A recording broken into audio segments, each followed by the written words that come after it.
Amis téléspectateurs, web téléspectateurs, bonjour, nous sommes au Presse-Keb le 20 mai 2014, à la veille bien entendu de l'arrivée de Joseph Kabila à Paris, invité par l'Élysée, et enfin bien entendu de parler le cas spécifique de la RDC, les problèmes géopolitiques et également géostratégiques qui prévalent dans ces pays. Alors nous recevons aujourd'hui sur notre plateau de yeux dans les yeux Monsieur Bob Bolaba Mbokosso, qui est chef d'entreprise, bien sûr président national du Rassemblement du Peuple pour la démocratie et les renouveaux, RPDR en sigle, parti politique de l'opposition au régime en place, reconnu depuis 2004 par le ministère de l'Intérieur. On va parler de ces ministères de l'Intérieur. Voilà, son parti est né en mai 1997. Voyez-vous, la date de mai 1997 et l'avènement de Mosé Kabila vous ferez votre rapprochement par rapport à cela. Il se réclame idéologue de l'international socialiste et donc il fait aussi partie du membre du Parti socialiste international.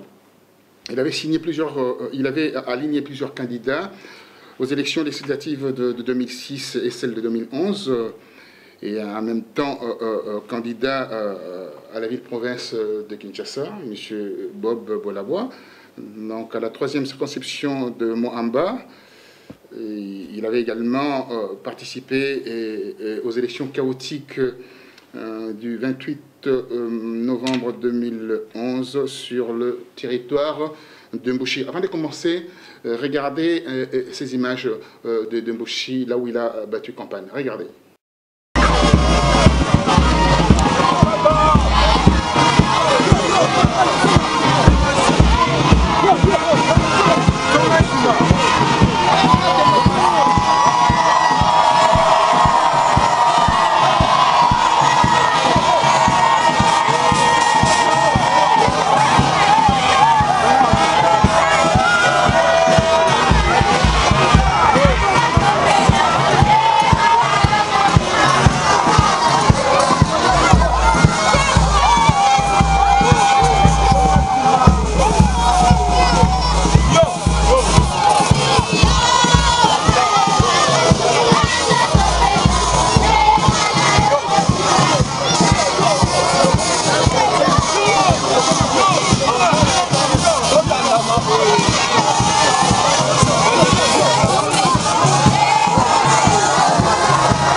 Nous demanderons à notre ami Bolaba de commenter ces images que vous venez de voir à l'instant même.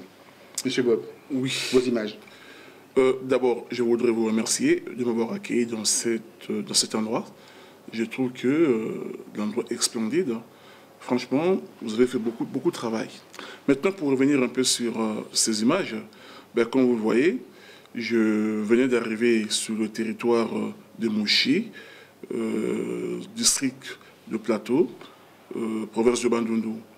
Donc voilà, je viens d'arriver, voilà comment est-ce qu'ils sont accueillis.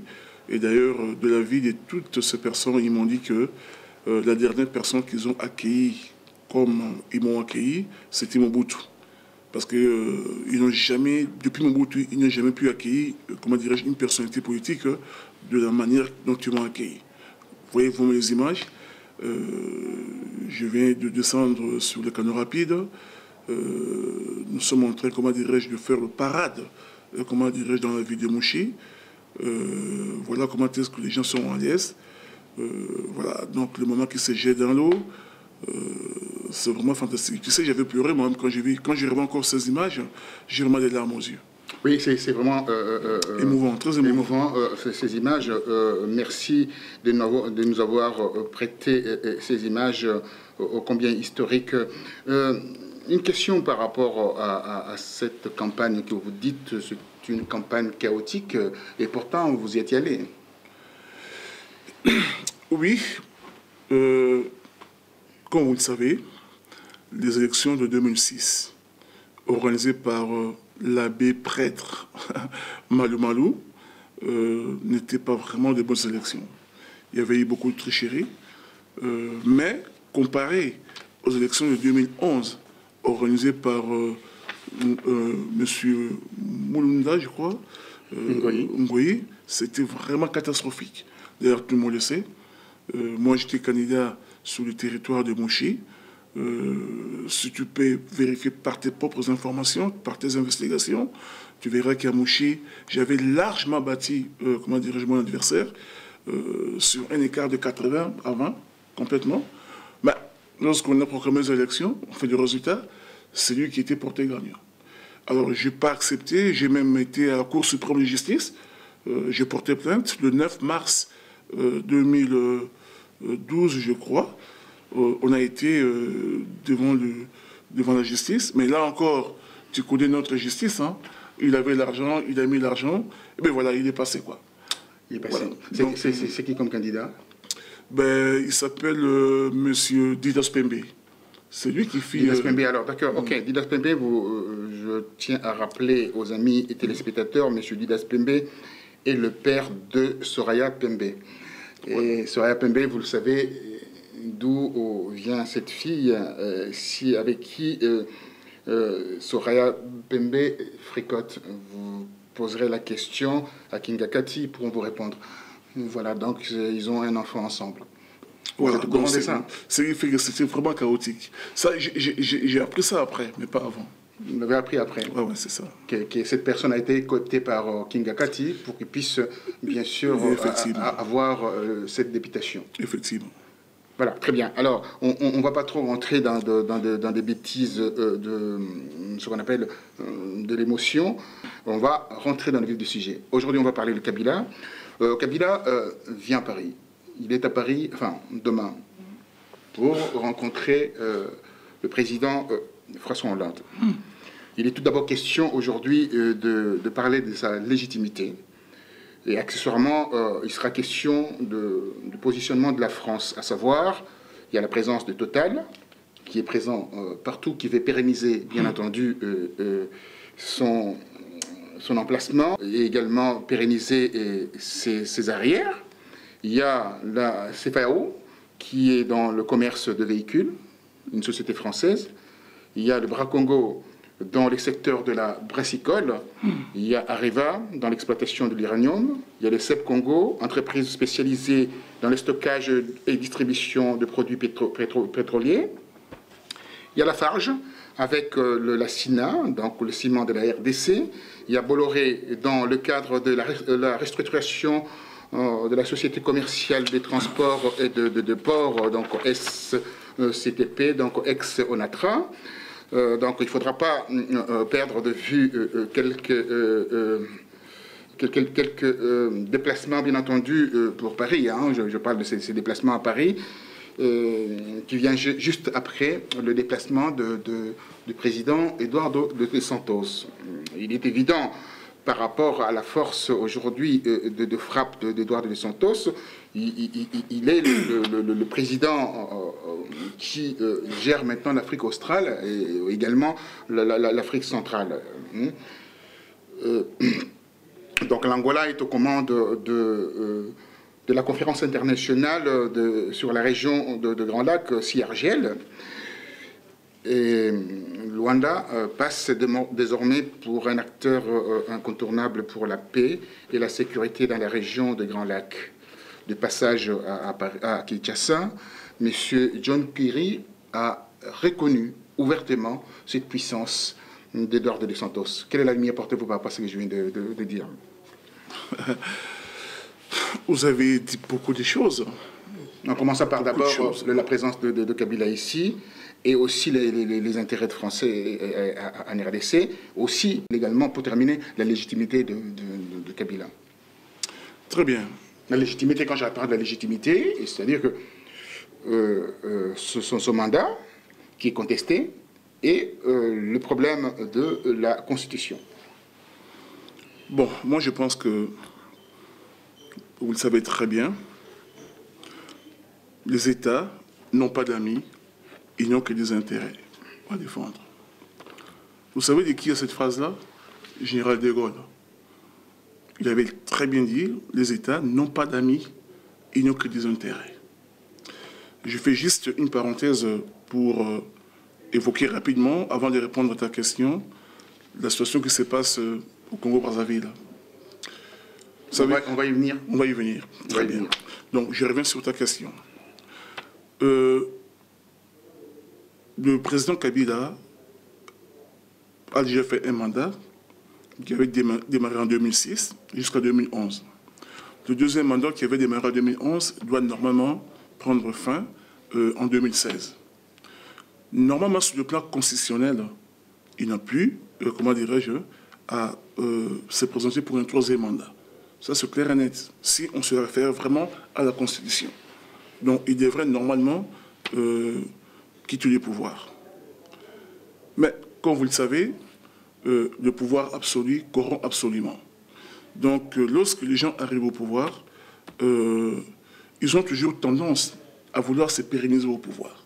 Vous savez, M. Roger Bongos, vous prenez les cas de Sarkozy, vous prenez les cas de Chirac, de tous les hommes politiques, ils ont toujours tendance à rester au pouvoir.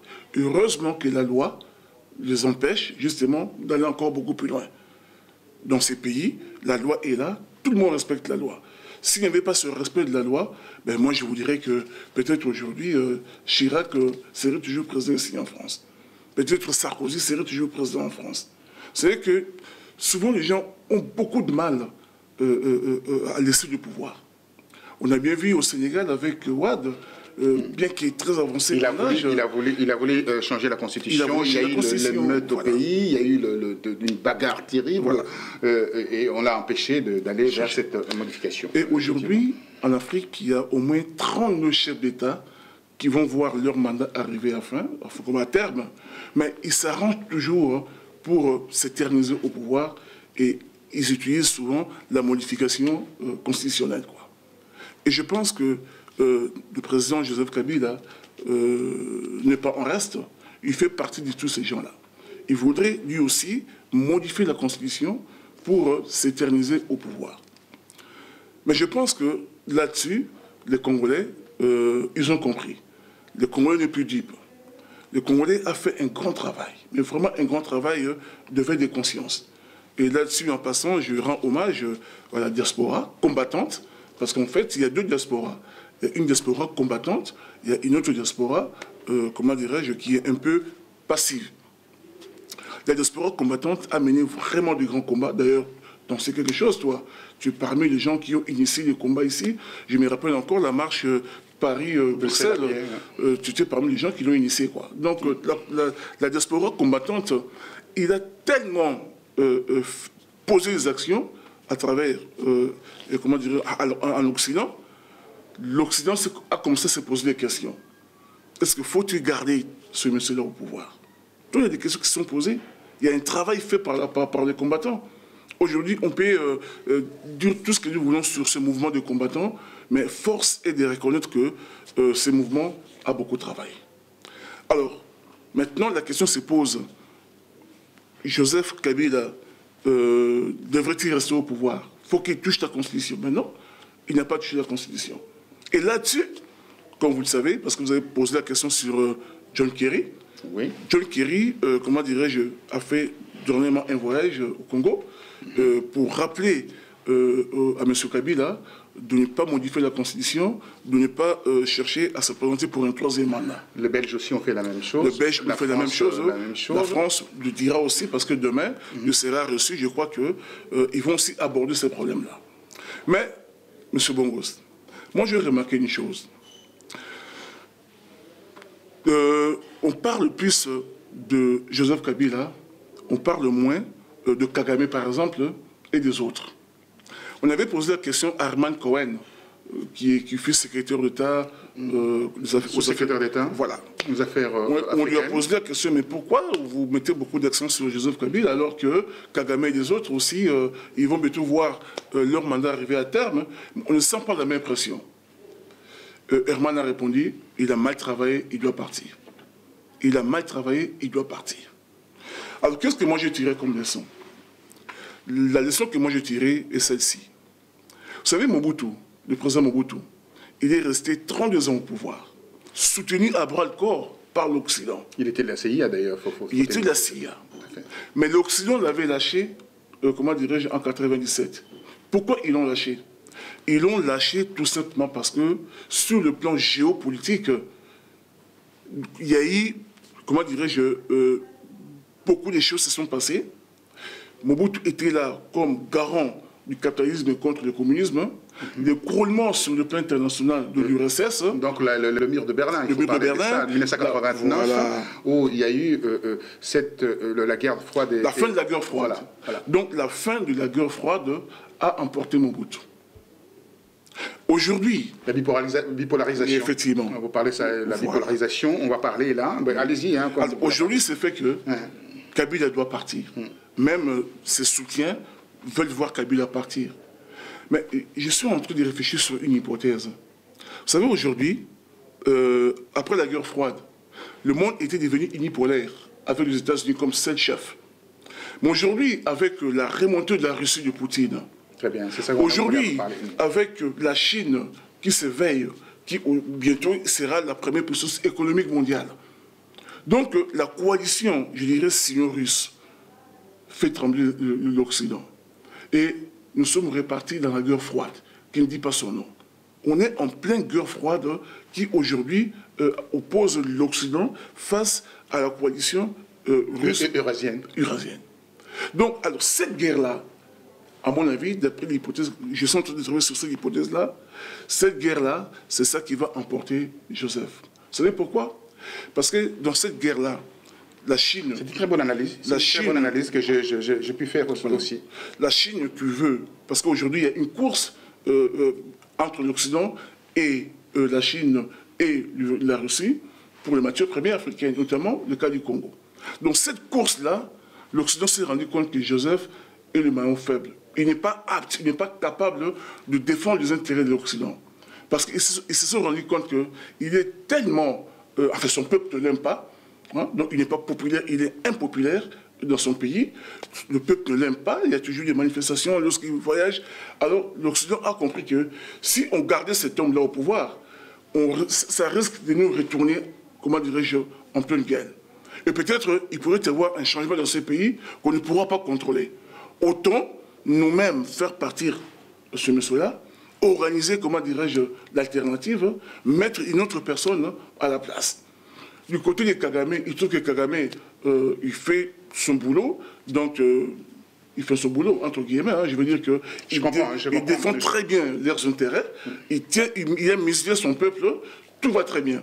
Alors qu'au Congo RDC, on se rend compte que l'État est tellement fragile, l'État est tellement failli, et qu'ils ont peur il pourrait y avoir une révolution, il pourrait y avoir quelque chose qu'eux ne pourront pas contrôler, autant maintenant commencer justement... Et les Russes et la Chine pouvaient profiter de cela pour s'installer, bien sûr, créer l'échange entre la RDC et l'autre partie de... Donc, moi, je pense que déjà, Kabila, en 2006, vous savez très bien, face à Jean-Pierre Bemba, il n'avait pas gagné les élections. Ça, on le sait. Mais il était resté président. La radio Vatican avait déjà annoncé le résultat. Moi, j'étais à Kinshasa à l'époque là, vous vous rappelez. Donc, bien sûr, Kinshasa, et c'est là où ça a été annoncé clairement que dès le premier tour, notre frère Jean-Pierre Bemba avait gagné haut la main. Et ce fut le cas en 2011.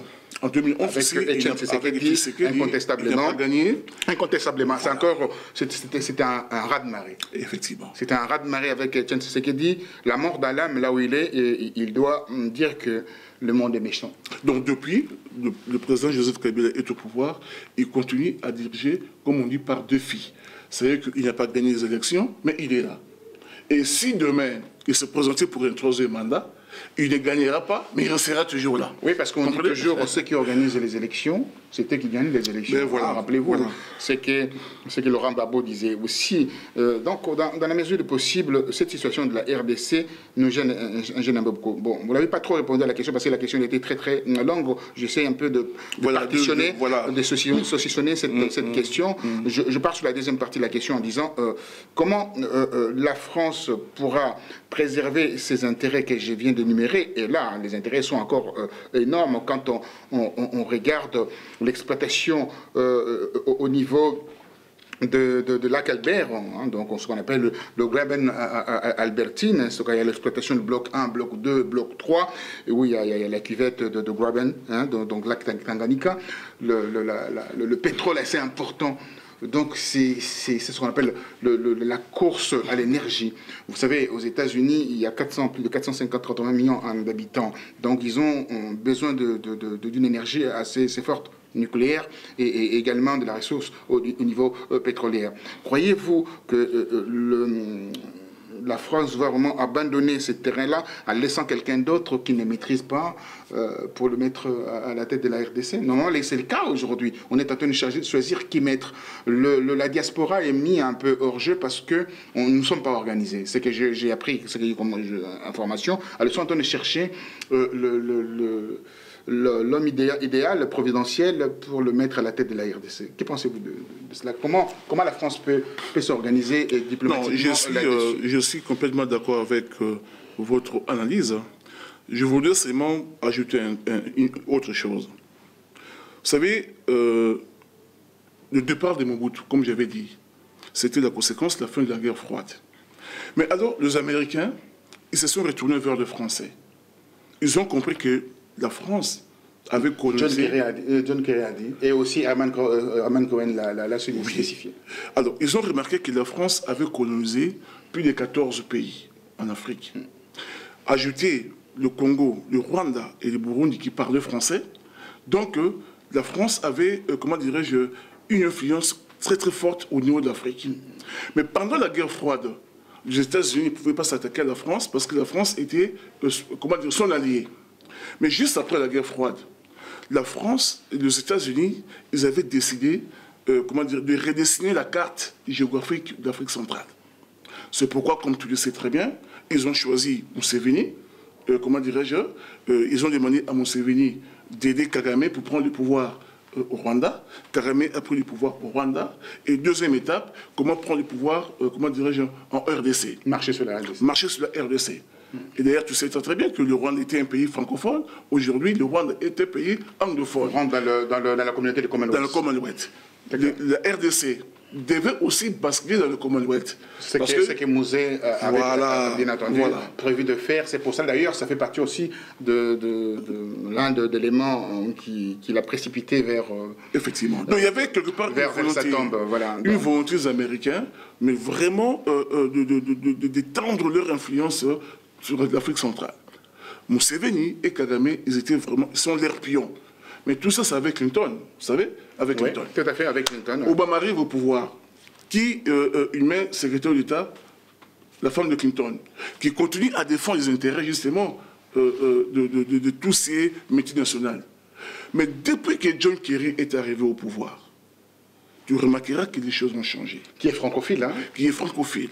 Depuis que Hollande est arrivé au pouvoir, tu verras que les choses commencent à bouger. Ça, incontestablement, on a vu avec des résolutions votées aux Nations Unies, tout ça. Le travail d'Hollande, peut-être, n'est pas salué aujourd'hui parce que les gens ne se rendent pas compte de la qualité de travail fourni, mais en définitive, il y a eu une progression assez importante. Mais effectivement, Hollande, depuis qu'Hollande est arrivé au pouvoir, il veut reprendre le précaré.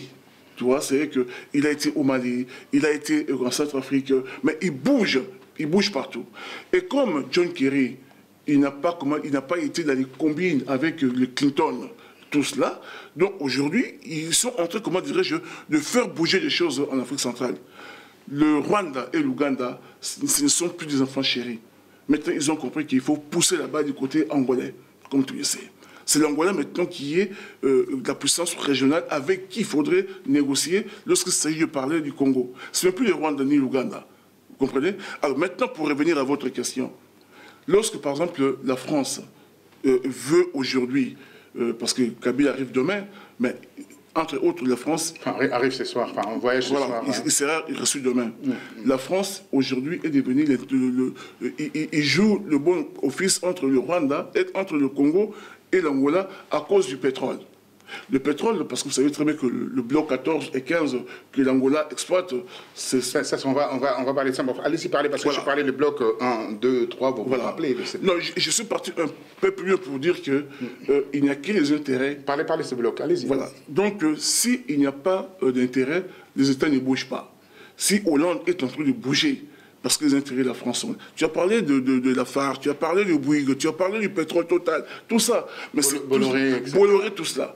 Donc la France, aujourd'hui, il est en train de défendre bec-ongle ses intérêts. Alors aujourd'hui, si ce n'est pas Joseph Kabila, il faudrait une personne qui sera au pouvoir, mais qui sera là aussi pour défendre les intérêts de la France. Voilà pourquoi aujourd'hui la France est en train de bouger, de faire bouger les choses. Quelque part, on peut dire que la France vient au secours des Congolais, tout ça, c'est bien beau. Mais la France voit d'abord ses propres intérêts. Ça, il ne faut pas l'oublier. Oui, alors très bien. Les intérêts de la France sont assez immenses. On va voir, comme on a parlé de ces blocs 14, 15, que cette affaire a été soumise aux Nations Unies pour l'arbitrage. Hein, vous savez, parce que... Oui, mais aux Nations Unies, ça va prendre beaucoup de temps. Aux Nations Unies, ça prendra beaucoup de temps. C'est pourquoi la France, aujourd'hui, s'est interposée pour trouver une solution, mais vraiment rapidement, au lieu d'attendre... Vous savez, l'élément évoqué par l'Angola aujourd'hui, ils ont entrepris des travaux offshore assez importants. Oui. Donc, il faut qu'ils rentrent dans leurs frais, la raison pour laquelle, mais ils ont quand même, au niveau de l'exploitation, plus de 100 milliards quand même d'exploitation sur ces produits. Donc, là, 1 million de barils par jour. Oui. C'est énorme. C'est énorme. Donc, pour regarder vraiment dans l'ensemble, à l'instar de l'Angola, Congo-Brazzaville, le Gabon, le Nigeria, le Congo, c'est aussi un grand pays pétrolier. Comment se fait-il qu'on n'arrive pas, depuis 30 années aujourd'hui, et 18 ans depuis Mouzé et 13 ans depuis Kabila, qui a une mégestion terrible, comment on n'arrive pas à se positionner comme État fort pétrolier? Vous savez, aujourd'hui, nous sommes à 25 000 barils par jour. Oui. 25 000 barils par jour. Comparé à l'Angola qui fait 1 million de barils par jour, et le Congo-Brazzaville 200 000 barils par jour. Tout à fait. Vous avez les mêmes chiffres que moi d'ailleurs. Hein. Voilà. Vous êtes bien renseigné. Voilà. Donc tu verras tout simplement que par rapport le compte n'y est pas. Mais nous pouvons devenir une force pétrolière aujourd'hui. Alors, moi je me rappelle en 2006 déjà, lorsque M. Mende était ministre des hydrocarbures, il y avait eu, semble-t-il, un accord qui avait été trouvé avec l'Angola pour que justement ce pétrole, pour créer une sorte de zone mixte d'exploitation. Comme le principe de CIGL, en fait. Hein, effectivement. Voilà. C'est pour ça que l'Angola devient, qui préside aujourd'hui. Et à l'époque, Mende avait même avancé des chiffres. Il avait dit que ils se sont arrangés avec les Angolais. On devait recevoir 600 millions, comment dirais-je, de dollars tous les mois.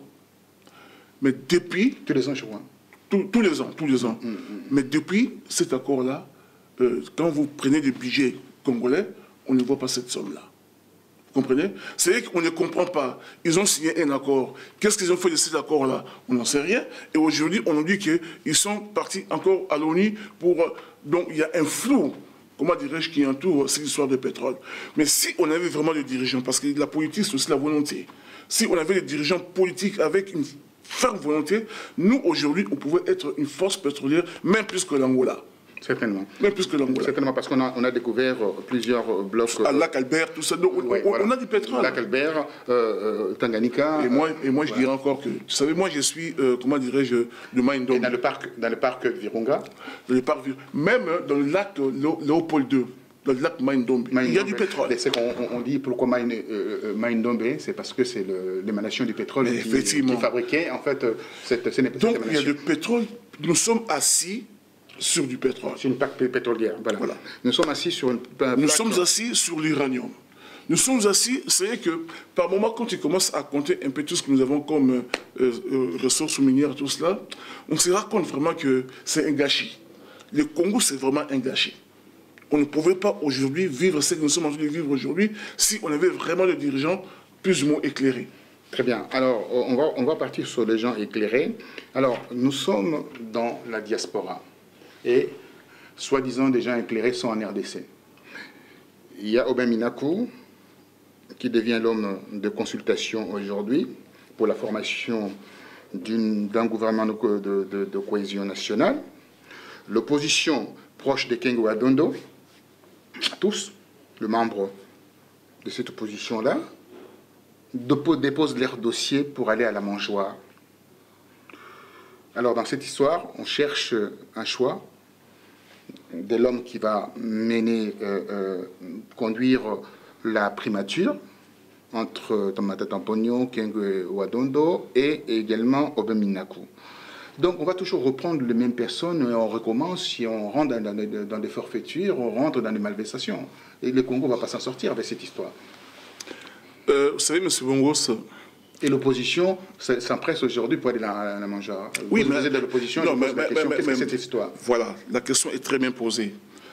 Mais avant de répondre, un peu d'historique est très important. Pourquoi? Parce que la cohésion nationale, comment voulez-vous arriver à la cohésion nationale si Tshisekedi, qui était, comment dirais-je, la force du DPS, la force qui avait remporté les élections, n'en font pas partie? C'est quoi la cohésion nationale si l'UNC de Vital Kamerhe, qui était deuxième, et plutôt troisième, n'est pas dans cette cohésion? C'est ça la question. Parce que lorsqu'on a lancé l'idée de la cohésion nationale, on voulait mettre en place un gouvernement qui comprendrait la majorité, l'opposition et la société civile. Tout le monde là-dedans. Mais au niveau justement de l'opposition, l'opposition que vous connaissez, l'opposition que moi je connais, c'est l'opposition, comment dirais-je, si vous prenez des gens qui sont derrière Tshisekedi, des gens qui sont derrière Kamerhe, mais c'est eux qui sont, comment dirais-je, majoritaires. Quand vous dites Kengo Adondo, mais Kengo Adondo, ce n'est pas un opposant. Enfin, ce n'est pas à moi à décréter qui est opposant, qui ne l'est pas, mais je veux dire que quand vous discutez avec les Congolais de l'intérieur, non, on n'a jamais reconnu à Kengo Adondo la statut d'un opposant. Non. Mais aujourd'hui, c'est lui, justement, qui est en train de représenter l'opposition. Alors que Tshisekedi ou Kamerhe, qui avait fait beaucoup de voix, qui ont beaucoup de militants, ils ne sont pas là-dedans. Donc cette histoire de cohésion nationale, c'est quelque chose, comment dirais-je, de la blague. Kabila avait mis ça en place pour essayer un peu de solidifier son pouvoir, tout simplement. Voilà, de pérenniser son... De pérenniser son... Donc c'est une histoire, comment dirais-je... Oui, les Congolais, on avait fait, comment dirais-je, une sorte de sondage. 72% des Congolais de l'intérieur n'en veulent pas. 62% des Congolais de l'intérieur n'en veulent pas. Alors maintenant, ils ne sont pas concernés. Alors que ce soit Minok ou Kengo Adondo, c'est pareil. On va rentrer dans ces principes qui est assez élémentaire. Hein. On connaît la démocratie. Quand le peuple ne veut plus entendre parler du pouvoir en place, forcément, il y a un changement. J'entends aussi et là, à travers ces changements-là, les uns et les autres disent que on peut ramener un changement brutal, brusque, en mettant en place le principe du soulèvement populaire. Est-ce que vous croyez à ces principes historiques qui a fait ses preuves dans plusieurs pays? Bon, moi, ce que je pense, déjà, je voulais, comment dirais-je, d'entrée de jeu, vous dire que je suis un opposant au régime de Kinshasa. Il y a une différence entre un opposant et un résistant. Un opposant, c'est des gens comme moi qui avons accepté les institutions qui sont en place et nous sommes en train de nous battre à l'intérieur de ces institutions. Le résistant, c'est comme lors de la Deuxième Guerre mondiale ici en France, le général de Gaulle s'était retiré. Il n'a pas accepté qu'il y ait un pouvoir d'occupation. Donc, le résistant, il part du principe que le pays est occupé par les étrangers. Donc, par conséquent, on ne doit pas aller aux élections. On doit, par tous les moyens, prendre les armes ou même un instrument populaire pour chasser, comment dirais-je, l'occupant. Moi, là où je vous parle, je suis dans la logique de l'opposition. C'est-à-dire que je pense qu'on peut arriver, comment dirais-je, à mener un combat au niveau démocratique, mais ce combat démocratique, si c'est très bien mené, peut aboutir à un soulèvement. Du côté de la lutte armée, je suis pour le moment mal placé pour en parler, parce que ce n'est pas vraiment dans mes projets. Dans vos projets. Alors, donc, je reste dans ces projets, le même projet qui consiste à dire que quand un pouvoir totalitaire caporal gère un pays par défi, vous l'avez expliqué, dit clairement en disant que aujourd'hui, le peuple est paupérisé et on vit de situations extrêmement graves. Nous sommes assis sur plusieurs minerais, vous l'avez cité d'ailleurs nommément là. Comment se fait-il que vous avez ces discours-là et vous vous inscrivez au ministère de l'Intérieur et de la Justice pour faire reconnaître votre parti? Ben, c'est ce que je vous ai expliqué. Je dis que, vous savez, dans mon parcours, moi, j'ai combattu Mobutu. Donc, ici, en France, demandez toutes les personnes qui suivent. Ouais, je connais. Je fais partie des gens qui ont réellement combattu Mobutu ici en France. Et lorsque Mobutu est tombé en 1997, nous étions partis travailler au pays. Parce qu'on avait dit que, tiens, on s'est battu pour que Mobutu parte. Et nous sommes allés sur le terrain justement pour aller, pour essayer un peu de travailler sur le terrain. Bon, ça, on va en revenir. Mais aujourd'hui, Mobutu, au pouvoir, il n'avait pas fait les élections. Il n'y avait pas d'élections. Donc c'est pourquoi nous, on était dans l'optique de la lutte armée. Aujourd'hui, les élections qui se passent au Congo sont, comment dirais-je, pas de bonnes élections. Il y a beaucoup de tricheries. Il y a beaucoup, comment dirais-je, d'irrégularité. Mais je pense que dans cet espace qui existe aujourd'hui, on peut, même au niveau de Kinshasa, même au niveau de Kinshasa, on peut s'organiser vraiment de l'intérieur pour bouter ce pouvoir dehors. On peut s'organiser de l'intérieur. Le problème de la lutte armée, c'est quoi? Pour mener une lutte armée, il faut avoir une base arrière. Ouais. Il faut une base arrière. Le problème aujourd'hui, c'est quoi la base arrière? Congo-Brazzaville. Mais Congo-Brazzaville, tu as vu ce qui s'est passé là-bas? Comment on est traité à Congo-Brazzaville? L'Angola, ben, jusqu'à prendre le contrôle de l'Angola et avec Joseph. Le Rwanda et l'Ouganda, ben, moi, si aujourd'hui il y a un pouvoir qui vient du Rwanda et de l'Ouganda, ben, c'est un pouvoir que je vais combattre. Tu vois? C'est que j'estime qu'aujourd'hui, la lutte armée, c'est toujours possible. C'est difficile. C'est difficile. Alors, ouais. Rentrer dans cette difficulté du combat, parce que le combat est difficile aujourd'hui, ouais. Il y a cet aspect fondamental qui consiste à dire non résistants, vous avez parlé de résistants, oui. Nous refusons complètement d'aller aux élections. Parce qu'on ne peut pas aller aux élections avec l'imposture, avec les gens qui sont venus au pouvoir par la tricherie, et il y en a qui confisquent le pouvoir parce qu'ils veulent se pérenniser au pouvoir. Et il y a, c'est vous les hommes politiques, vous rentrez dans un principe de légitimer, en fait, cette autorité morale, cette autorité politique, en allant aux élections avec eux. Or, quand on regarde la loi électorale, proposée aujourd'hui au Parlement débattue également au Parlement, proposé par Malou Malou, et on va directement vers la confiscation du pouvoir, à savoir, avec des élections indirectes, et aussi avec la modification de deux articles de la loi électorale. Donc, vous voulez soutenir cet aspect des choses? Non, justement non. C'est là où je veux dire ceci. Aujourd'hui, quand vous partez sur le territoire de Mouchi, vous parlez de Bobo Laboué. C'est un nom qui est connu. Donc j'ai aujourd'hui une base à Mouchi, parce que j'étais parti battre campagne là-bas. Donc quand je parle aujourd'hui, on m'écoute à Mouchi. Donc je veux dire ceci. À Mouchi, pardonnez-moi, aujourd'hui il y a des désamours. Vous allez continuer, hein, s'il vous plaît. Vous allez continuer, garder ça au frais. Il y a les désamours entre Palou et la majorité présidentielle. C'est ce que j'ai appris dans le Bandundu. Oui. Qu'est-ce qui se passe? Et vous répondrez à votre question là. D'accord, mais le problème c'est que le désamour entre le Palou et le PPRD, donc quelque part, c'est un non-événement. Pourquoi? Parce que c'est une histoire d'amis. Ils ont dirigé le pays pendant 5 ans. Vous savez, le vieux Kizenga, il était le Premier ministre de Kabila. Après, Mozitu est arrivé. Il a fait 4 ans. Donc pendant 5 ans, ils ont dirigé ensemble. Aujourd'hui encore, ils sont dans la majorité présidentielle ensemble. Ils dirigent le pays ensemble. Maintenant, qu'ils se battent entre eux, je pense que c'est un faux débat. Ça ne devait pas nous concerner. Mais je crois, tout simplement, c'est une question de leadership.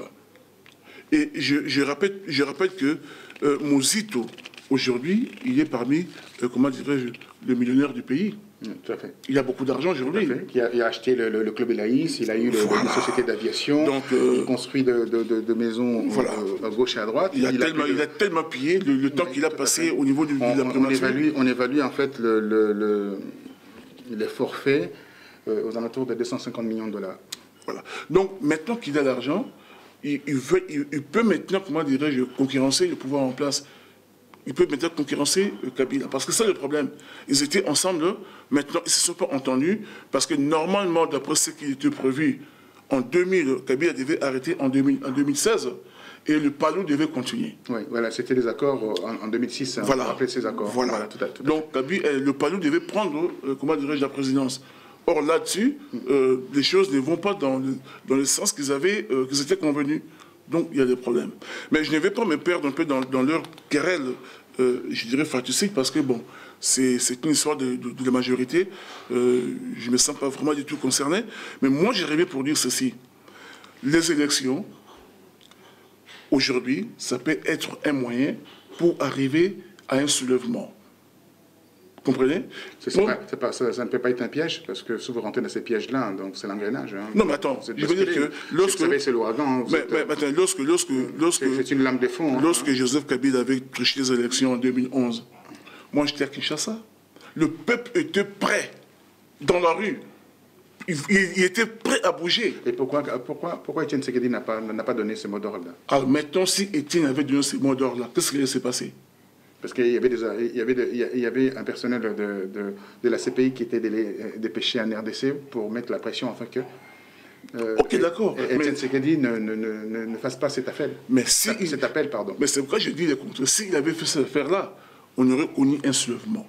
Et on allait balayer le pouvoir en place. Donc, à partir des élections... Il a failli, le président Étienne Tshisekedi? Bon, lui, il a avancé ses arguments. Est-ce qu'il a failli ou pas?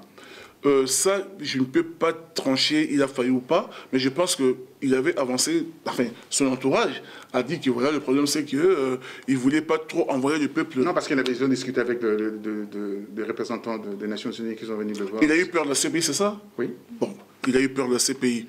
Ben, ça, c'est lui. Non, il a été promis, enfin, qu'il reste tranquille. Après, bon, il pourra avoir l'effectivité de pouvoir. Moi, je me rappelle seulement, il avait dit dormez. Il avait demandé au peuple de rester tranquille, de ne pas bouger, d'attendre les instructions. Le sommeil de bébé, là, on ne pas. Voilà. Et malheureusement, jusqu'à aujourd'hui, des instructions ne sont pas venues. Le bébé, il est mort. Hein. Qui? Le bébé, il est mort. Ah, ben voilà. Mais pour dire quoi? Pour dire seulement que si il avait donné le mot d'ordre, le peuple allait se soulever. Donc, tu vois comment est-ce qu'on peut partir des élections pour aller au soulèvement. Parce que le peuple avait vraiment remarqué qu'il y avait une tricherie. Donc, il y avait de l'injustice. Le peuple était prêt pour bouger. Alors, quand vous parlez de Mouchi, comment? Expliquez, parce que je vous ai coupé là. Hein? Oui, je disais qu'aujourd'hui, sur le territoire de Mouchi, rien ne peut se faire à Mouchi sans moi. Mais heureusement, j'étais parti en campagne. Je me suis fait connaître. Ils connaissent mon programme. Ils connaissent mon discours. Imagine-toi, si toi, tu étais, par exemple, dans le Bas-Congo, tout le monde descendait pour battre les campagnes. Mais je veux dire qu'on peut arriver vraiment à faire bouger les choses. Parce que c'est un moment privilégié où on peut être en contact avec le peuple, parler avec le peuple, dire certaines vérités, quoi. Dire certaines vérités. Alors, on va rentrer dans les vérités aujourd'hui. Très bien. Caméré, je le reçu ici, oui, avec Freddy Moulongo, le confrère Freddy Moulongo, le brillant confrère Freddy Moulongo, je tiens à le dire. Oui. Il reste toujours dans la discrétion, mais c'est un homme qui travaille beaucoup. Il a apporté beaucoup dans la diaspora. Il a apporté beaucoup aussi au niveau de la presse communautaire, la presse congolaise, incontestablement. Ces détracteurs ou non-détracteurs peuvent dire ce qu'ils peuvent dire. Hein. Vous connaissez Freddy Moulongo? Mais bien sûr, je croyais même le trouver ici, il n'est pas là. Vous ne connaissez pas aujourd'hui? Il est en Suisse, il est parti à Stockholm, on devait partir ensemble, mais comme moi je suis en train de faire une investigation assez approfondie sur la mort de Mouzé, parce qu'on m'a apporté des éléments clés, je tiens à vous dire que ça va faire un boom, quoi. Ça va faire un bruit terrible. Donc, j'ai des éléments. Donc, je suis parti en province et je retournerai encore en province pour travailler cet élément. Voilà. On est sur la vérité, pour revenir à ma question, on est sur la vérité concernant la citoyenneté congolaise et l'acquisition de ces sésames qui est la nationalité congolaise. On a abordé ces sujets lors de notre rencontre avec Vital Kamerhe. D'aucuns disaient qu'il fallait que je sois très incisif, très dur avec Vital Kamerhe, que les gens avaient oublié que j'étais journaliste et que je n'étais pas un voyou qui devait faire les interviews d'une manière désordonnée.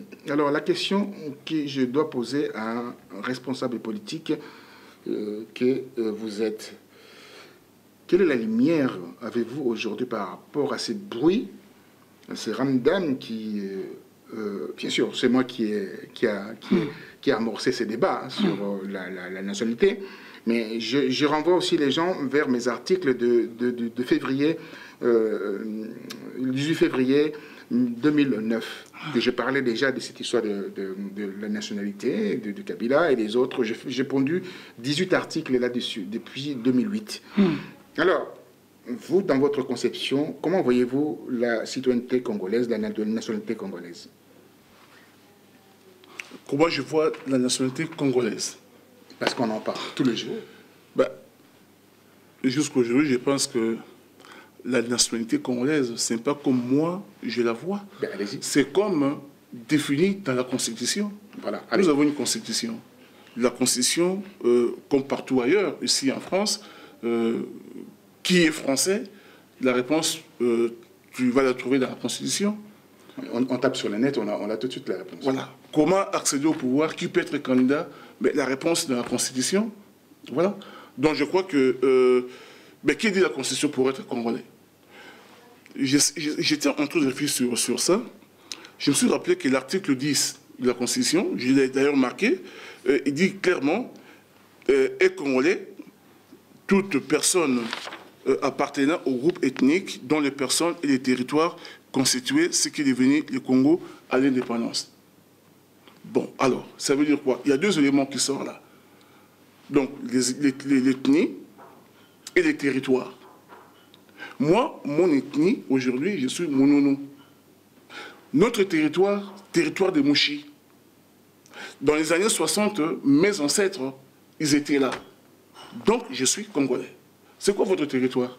Moi, c'était du Bas-Congo, enfin, c'est de Séguébanza. Séguébanza. Donc, c'est ça, c'est que le Congolais doit avoir le territoire, il doit avoir aussi, comment ses ancêtres doivent habiter ces territoires-là, à partir de 1960. Vous comprenez? Alors, si vous remplissez ces conditions-là, vous êtes Congolais. Maintenant, vous me posez la question sur Vital Kamerhe, c'est ça? Au regard de la Constitution, parce que vous avez évoqué... Au regard de la Constitution, nous, on fonctionne en termes de loi. Oui. On est épris de justice. Oui. On va fonctionner, pas avec des bruits de couloir, pas avec des bruits qu'on fait ici et là, mais dans la réflexion froide, ce qui dit la Constitution. Alors, c'est pourquoi je disais que moi, j'ai suivi une émission d'un de vos confrères, Abraham Lokabwanga du Canada. Un excellent confrère d'ailleurs, J'apprécie beaucoup. D'une qualité exceptionnelle. J'apprécie beaucoup, c'est un garçon qui est vraiment... moi j'apprécie. Ouais. J'ai suivi votre émission avec Caméré. Je lis à gauche, à droite. J'ai fini par comprendre que, d'après tout ce que j'ai lu, la maman de Caméré, elle est, comment dirais-je, de Bukavu, territoire de Walungu, elle est Mouchi. Bon, elle est Mouchi, il semblerait même que le Mwami, le chef de Bachi, il a dit que la maman de Caméré et sa cousine. Il a fait une déclaration et sa cousine. J'ai suivi cette déclaration. Voilà. Donc, si lui, le Mwami, dit que Caméré est Mouchi, sincèrement, au jour d'aujourd'hui, moi, personnellement, je n'ai aucun élément pour mettre ça en doute. Je n'ai aucun élément. Voilà. Donc, je pars du principe que Caméré, il a la nationalité congolaise de par sa maman. Voilà. De par sa maman. Alors, je dois soulever un élément qui doit interpeller tous les Congolais. On regarde sur le principe fondamental de la nationalité. On peut observer une seule chose, que nous avons cette guerre interethnique, cette guerre de positionnement. C'est comme on a vu, c'est ce qui s'est passé en Côte d'Ivoire. L'histoire d'Ivoire était. On s'est retrouvé et tout de suite avec des questions de nationalité et ces nombreux conflits qui entourent cela. Est-ce que le Congo aujourd'hui, avec cette constitution, avec ces acteurs politiques qui exhibent cet élément-là en disant que celui-là est congolais, celui-là n'est pas congolais, croyez-vous c'est vraiment responsable? Je parle d'Honoré Ngwanda. Croyez-vous que cette attitude est responsable? Bon, moi je pense qu'il n'y a pas qu'Honoré Ngwanda qui pose cette problématique. Je crois que quelque part, on peut comprendre. On peut comprendre que le Congo a été victime parce qu'on a connu quand même un chef d'état-major congolais qui était rwandais, qui aujourd'hui est ministre de la Défense au Rwanda. Mais en même temps, on nous a fait croire qu'il était congolais. Donc, ce qui fait que, comme on dit, le chat échaudé craint le froid. Donc, aujourd'hui, les Congolais, s'il est arrivé à poser, à lancer ce débat sur la nationalité, c'est parce que c'est par rapport à notre histoire récente. Donc, on a vu des gens qui n'étaient pas de nationalité congolaise, qui sont arrivés et qui, aujourd'hui, ils sont en train de faire n'importe quoi dans notre pays. Donc, les Congolais se posent des questions et deviennent méfiants. Mais en même temps, je veux dire qu'on ne doit pas... Tu sais, moi, je suis un patriote. Tu sais la différence entre un patriote et un nationaliste? Un patriote aime son pays. Il est même prêt, comment dirais-je, à prendre les armes pour défendre son pays lorsque son pays est attaqué. Un patriote est prêt à donner sa vie pour son pays. Parce qu'il aime son pays. Mais Gérald de Gaulle disait que un patriote aime son pays, un nationaliste est l'étranger. Moi, je n'ai pas l'étranger.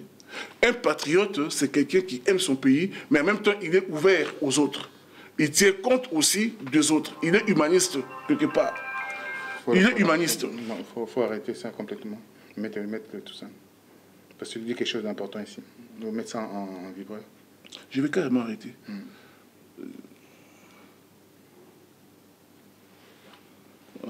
Ouais.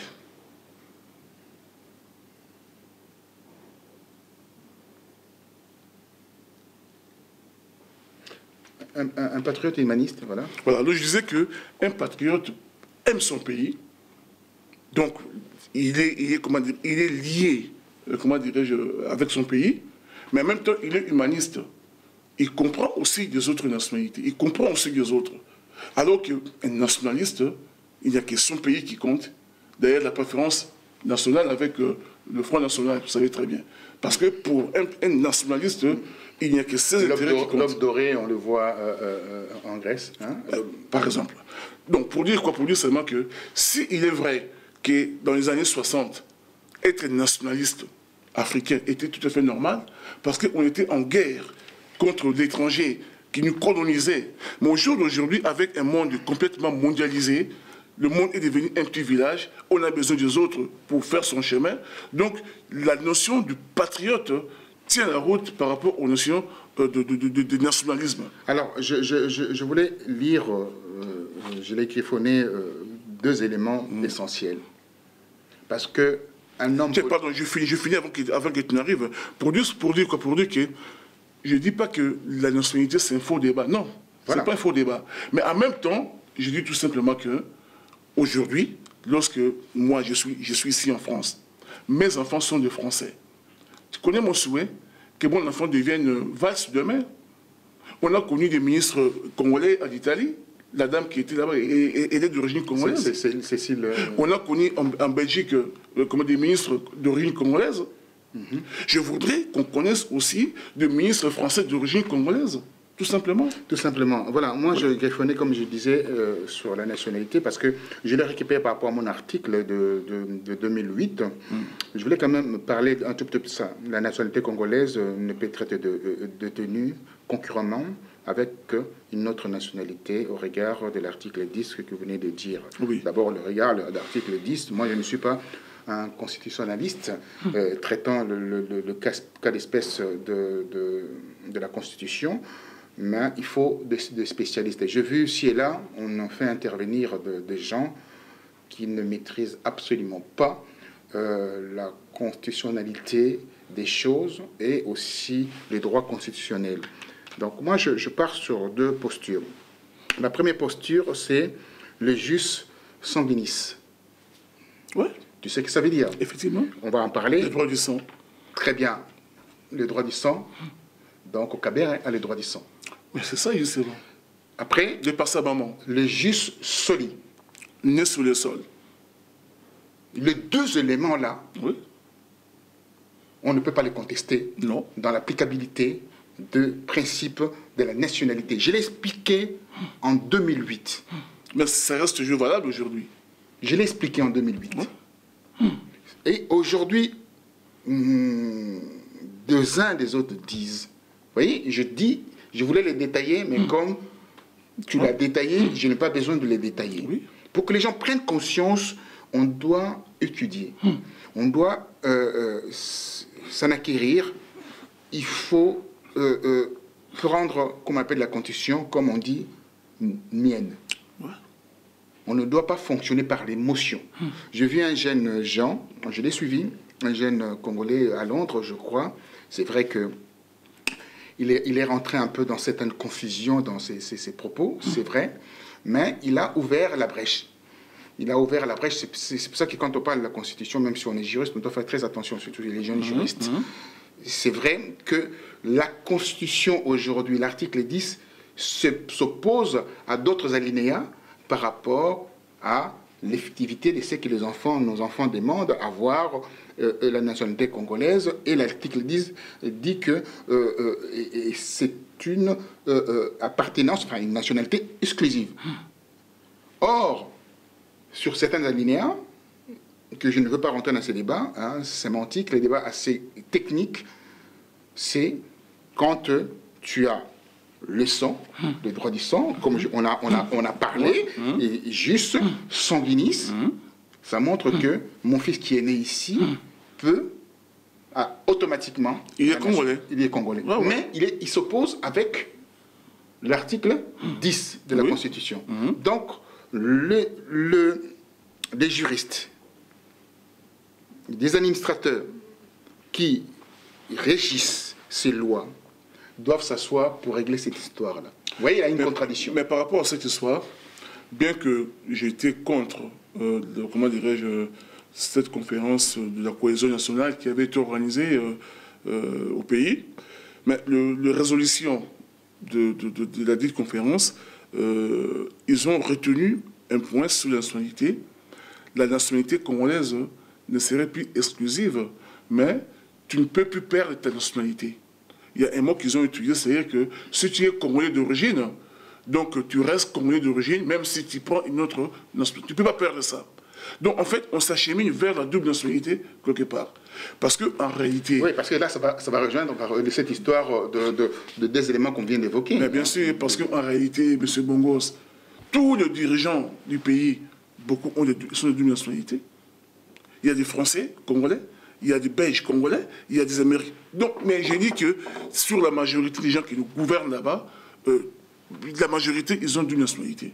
Donc tu verras, dans les années à venir, on va aller tout droit vers la double nationalité. Donc vous êtes pour la double nationalité? Moi, je suis pour la double nationalité, sauf que je vais dire que la nationalité d'origine, tu ne peux pas perdre ça.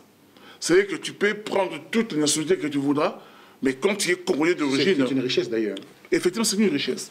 Quand tu es Congolais d'origine, mais jusqu'à ta mort, tu resteras Congolais.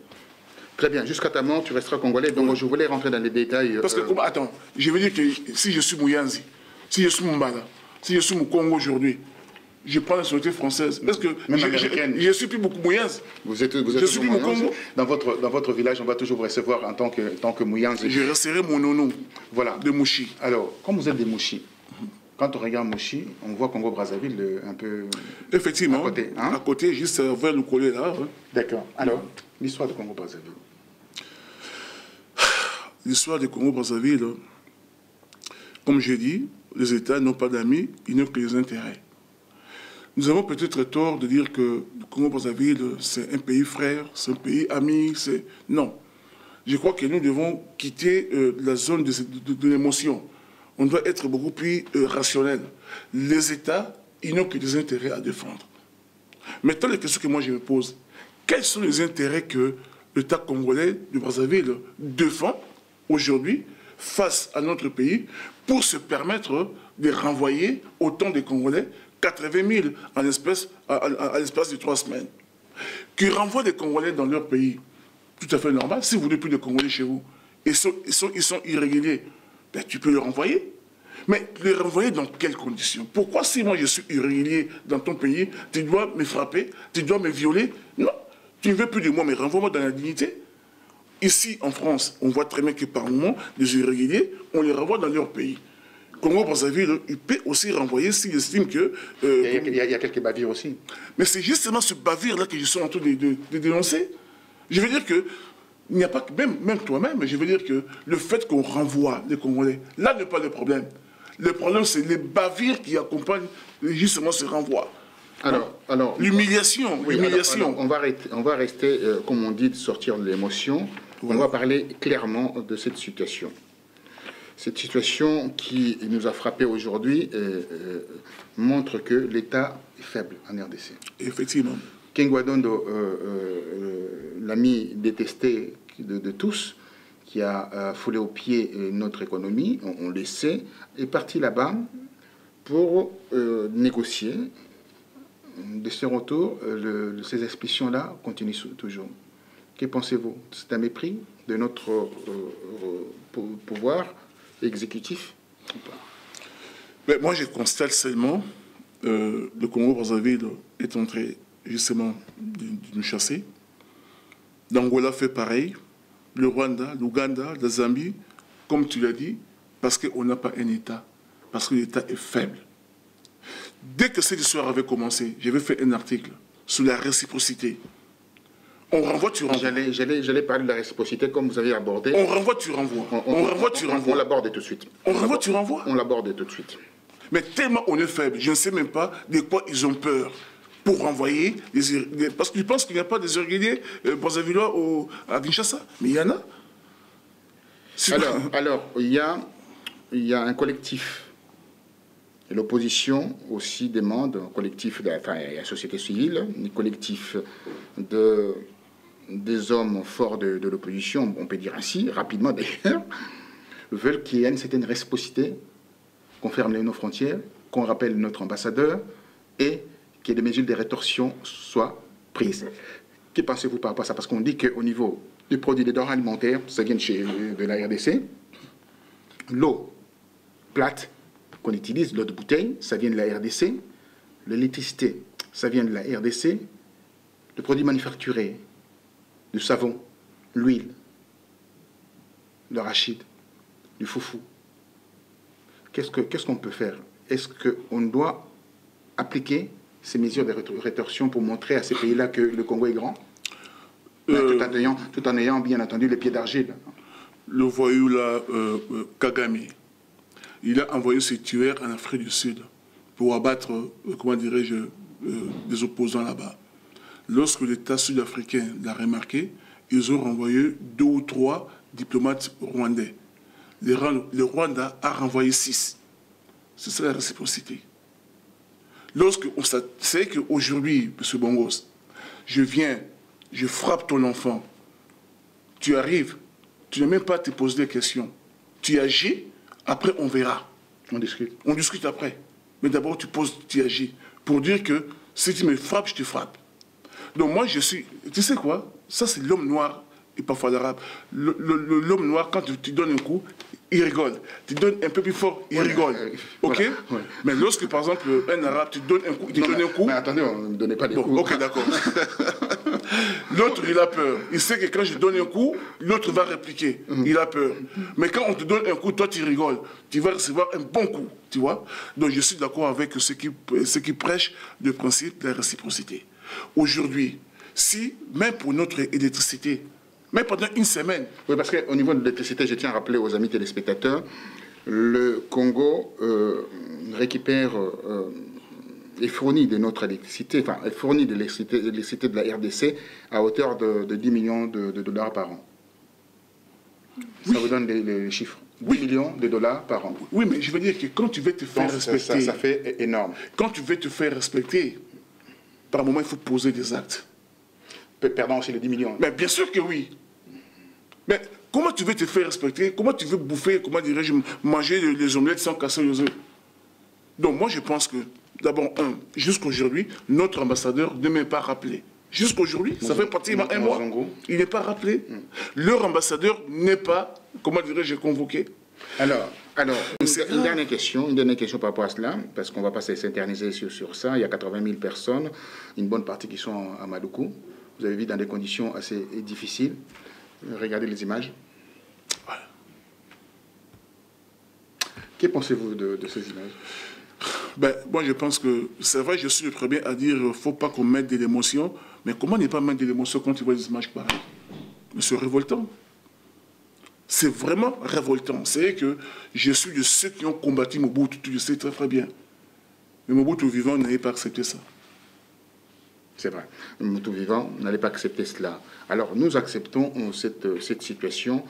Qu'est-ce qui se trame derrière ces rapatriements, ces expulsions massives comme ça?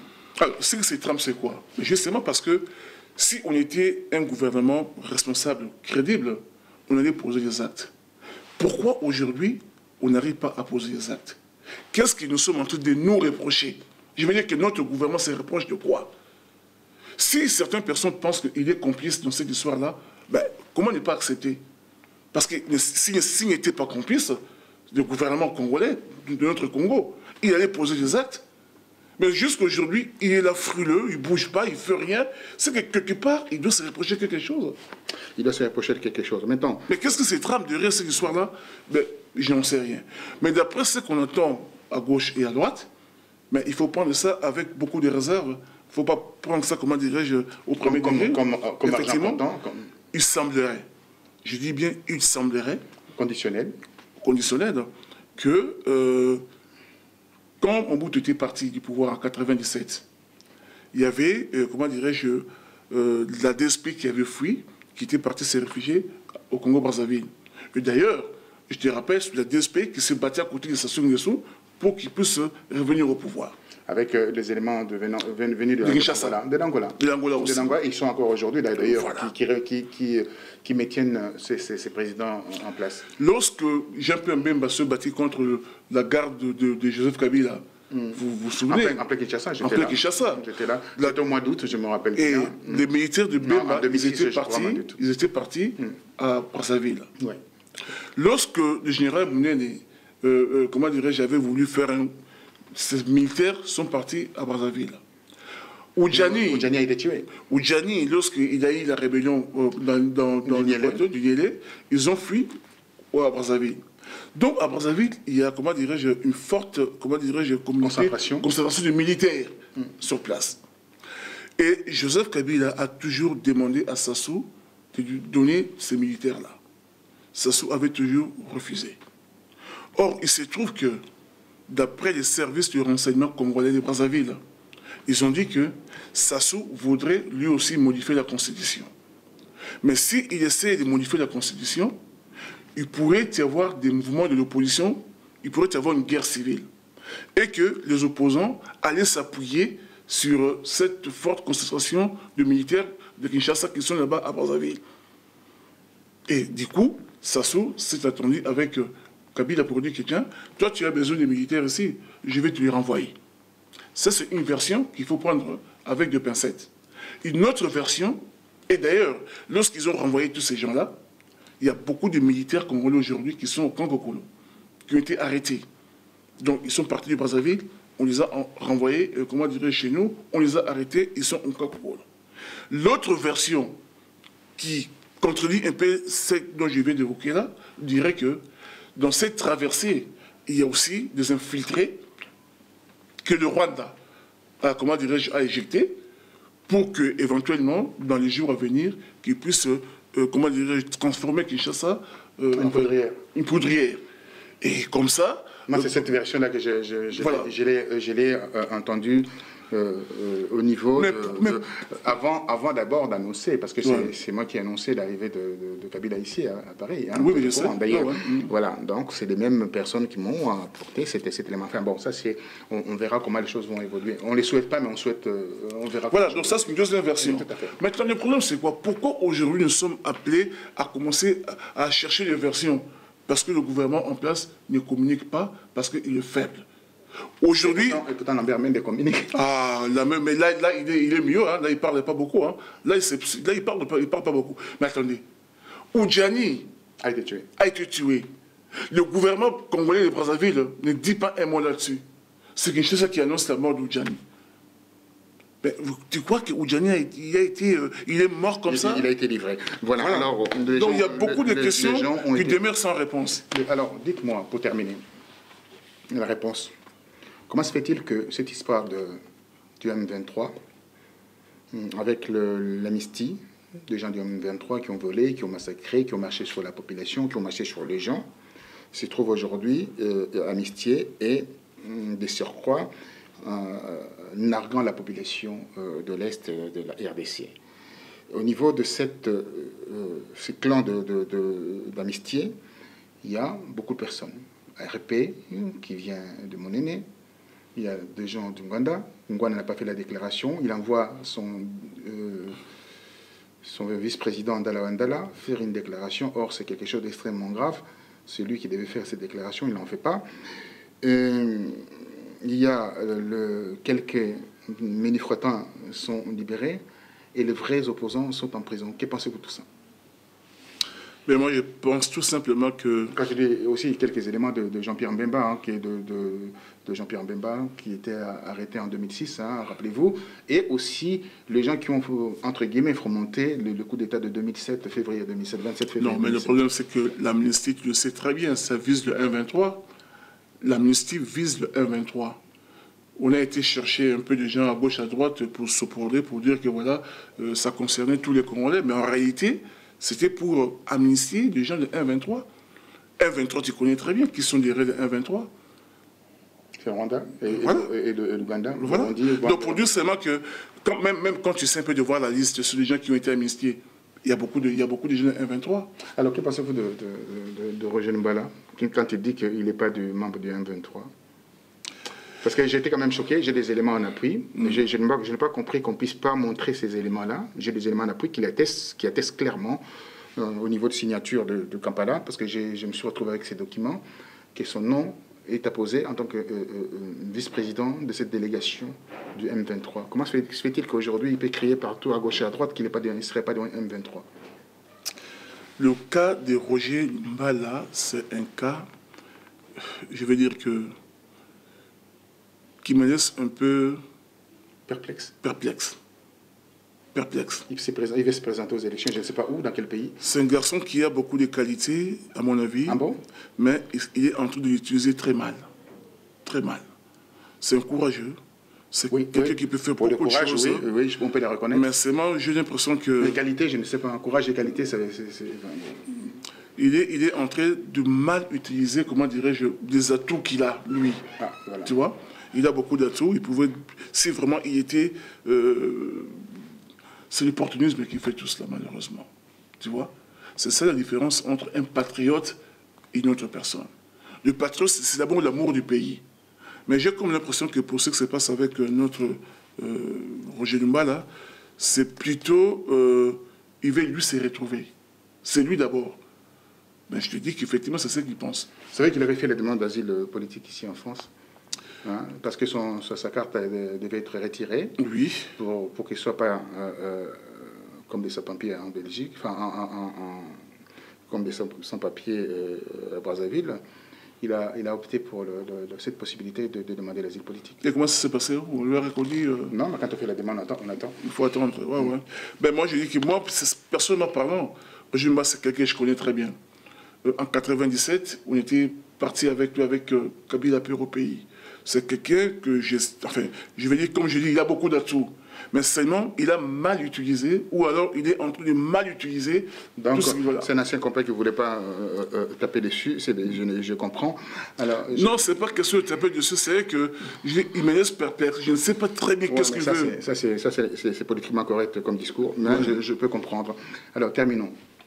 La diaspora, quel est l'avenir par rapport au rassemblement de la diaspora? On terminera avec ça. Alors, parce qu'en fait, on voit ici et là, il y a de bruit, des gens qui essaient de dire Zamba Zamba, ils font des manifestations, des conclaves, des marchés, etc.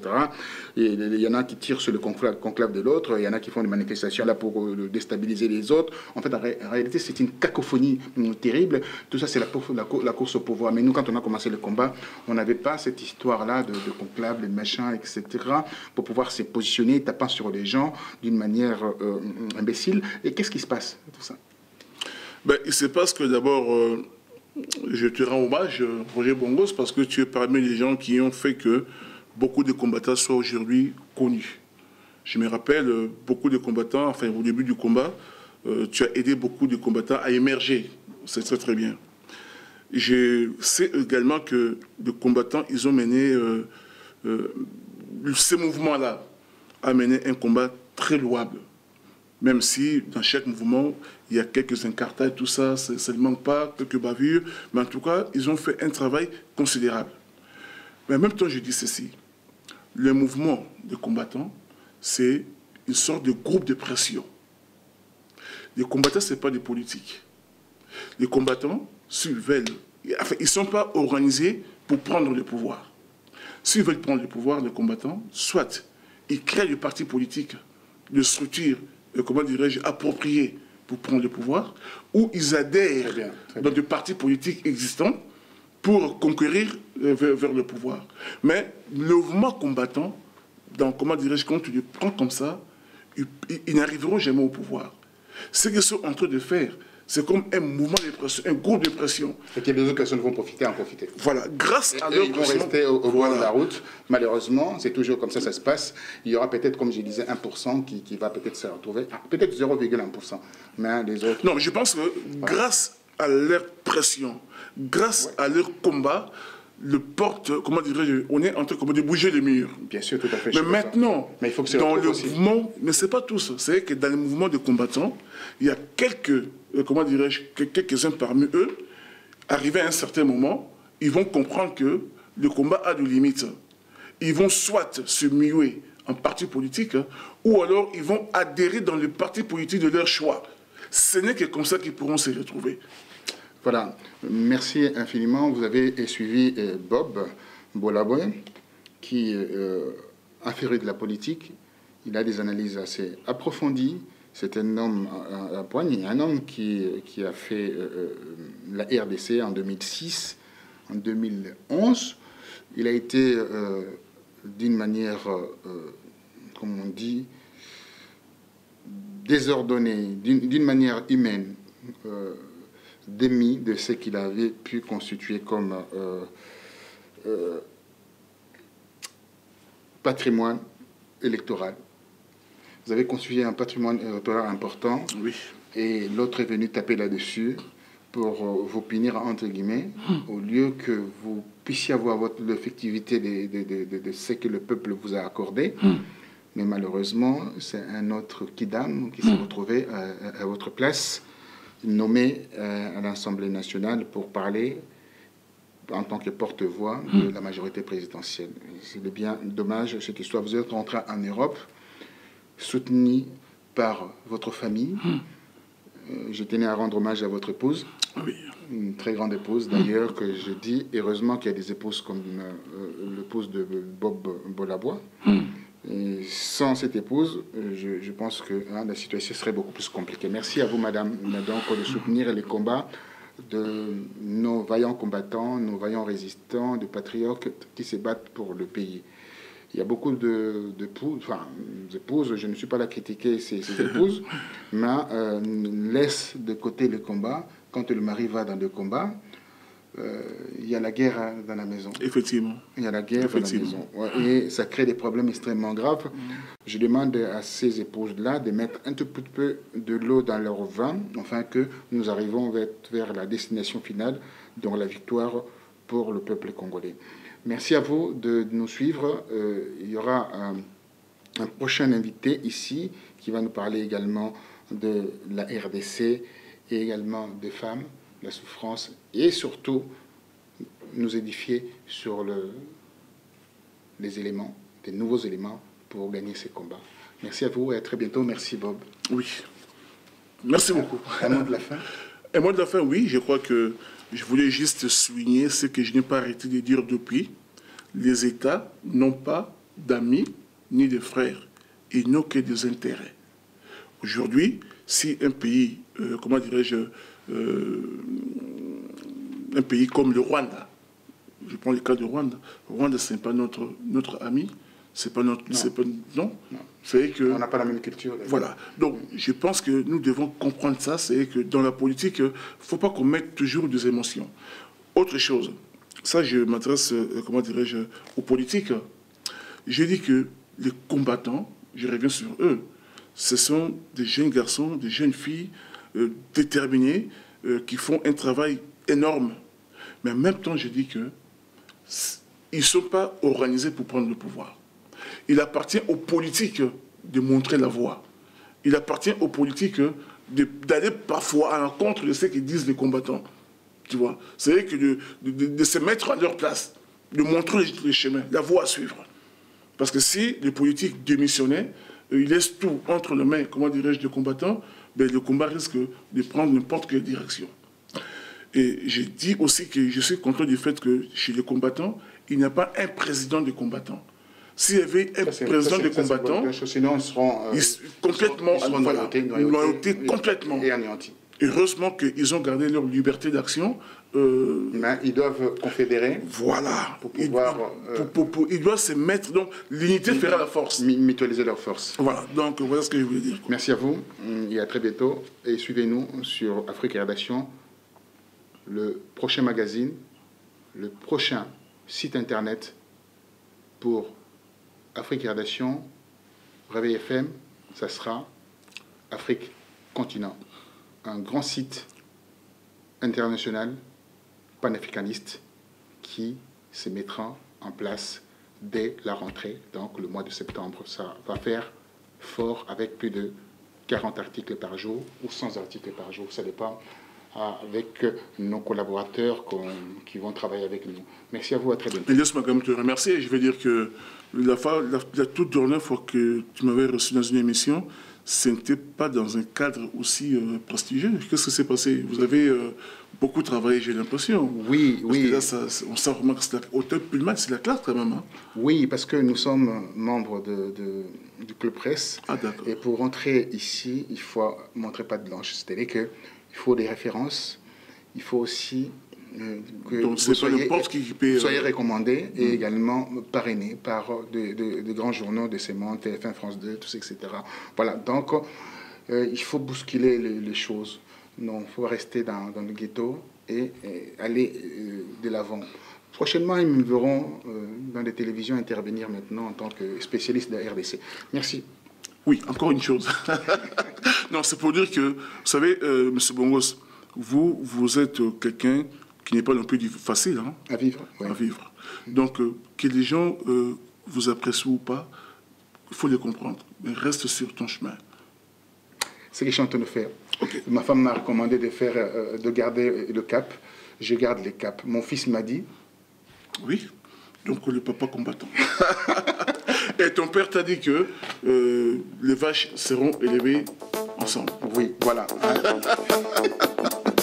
Ok, d'accord. Merci beaucoup.